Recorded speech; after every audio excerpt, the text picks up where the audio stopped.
Okay, deep divers, what do Lady Gaga, Zayn, and Demi Lovato all have in common with almost 30 million Americans? The truth is, they've all once suffered from an eating disorder. Let's take a deep dive to define what an eating disorder is and the signs and causes you should keep an eye out for.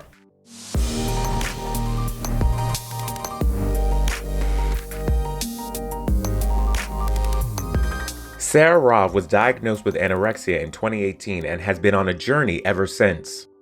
I will tell you that I lost a lot of weight. It was very, very serious, the amount of weight that I lost. My organs were giving up at that point. But essentially, it just felt like my world was collapsing around me. Like it was almost like I was stuck in a tornado. Because everything felt like it was slipping out of my control, I tightened the reins on that. And I really, really restricted my calories, and I really pushed myself to do excessive amounts of exercise, because in that way it felt like I was gaining back some of that control, and it helped me relieve the anxiety that was within me. Some people deal with anxiety differently. People drink, people close themselves off from the world. For me, dealing with that anxiety was exercise and diet. The 23-year-old medical student and health and wellness advocate shares her story with her over 1 million Instagram followers daily to bring awareness to these disorders. I didn't realize that I was unwell. I guess I'd gotten so used to it, and like my body had compensated for all the stress that I put it under, that I didn't realize how sick I was. Often thought of as a white teen girl problem, eating disorders don't discriminate and affect people of all genders, ages, races, religions, ethnicities, sexual orientations, body shapes, and weights. But because of this misconception, often boys and people of color are misdiagnosed and treated at far less rates than their white female counterparts. But what causes an eating disorder in the first place? According to the National Institute of Mental Health, researchers are finding that eating disorders are caused by a complex interaction of genetic, biological, behavioral, psychological, and social factors. We're finding that underneath the eating disorders, often there are a variety of psychological issues. And that can include a prior history of trauma. It could include family mental health disorders. So either a family member that has an eating disorder or a family member that has increased anxiety or depression. It includes a person having their own personal history of anxiety, depression. We also see low self-esteem, loneliness. So there are a variety of psychological disorders that are correlated, not necessarily the cause of the eating disorder. One of the many factors thought to be driving the number of eating disorders up is the COVID-19 pandemic. Eating disorders are often thought to stem from a need for control, so a global pandemic, forced quarantine, and constant uncertainty can make even the most stable person prone to seek out control in any way possible. Lauren Smoller from the National Eating Disorder Association says calls to the hotline skyrocketed during the pandemic.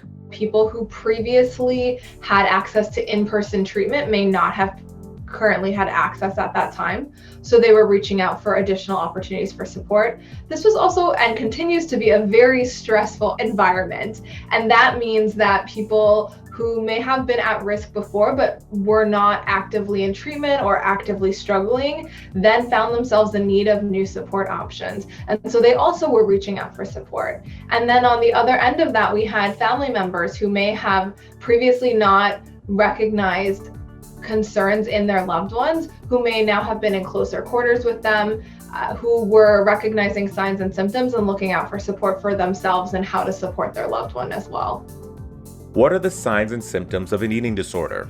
Some eating disorder symptoms are obvious: dramatic weight loss, a refusal to eat, retreating to the bathroom for long periods after meals. But anorexia, bulimia, and binge eating disorder also reveal themselves in more subtle ways. According to Striped, less than 6% of people with eating disorders appear to be underweight.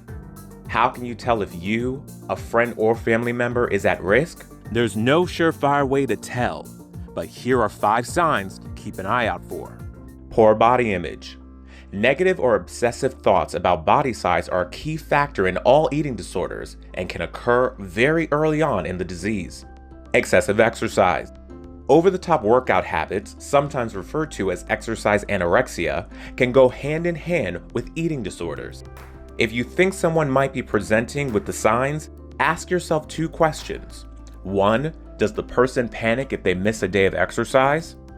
And 2, does he or she work out even when injured or sick? Feeling cold constantly. A result of malnutrition and low body fat is feeling cold and is often associated with anorexia.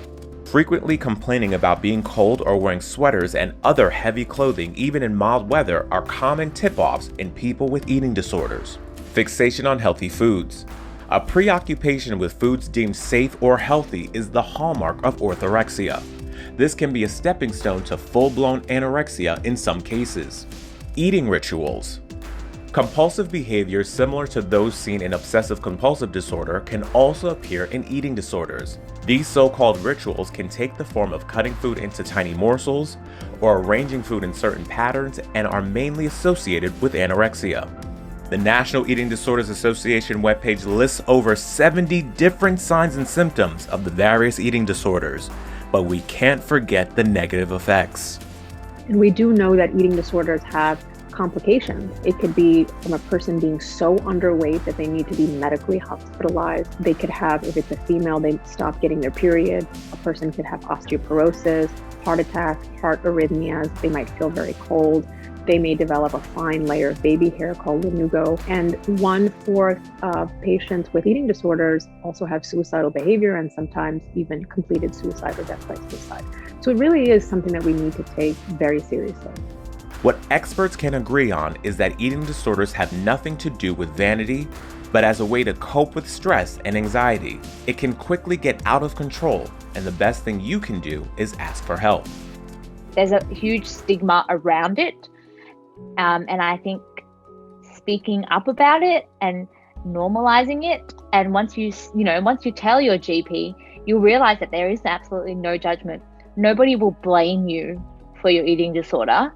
Nobody will think you are weak, and nobody will think it is your fault. They will just be concerned and they will just want to help you get better. And once you realize that, I think it's a lot easier to tackle it. And as for Sarah Robb, she says that although her anorexia is a lifelong struggle, she is in a better place now than she's ever been.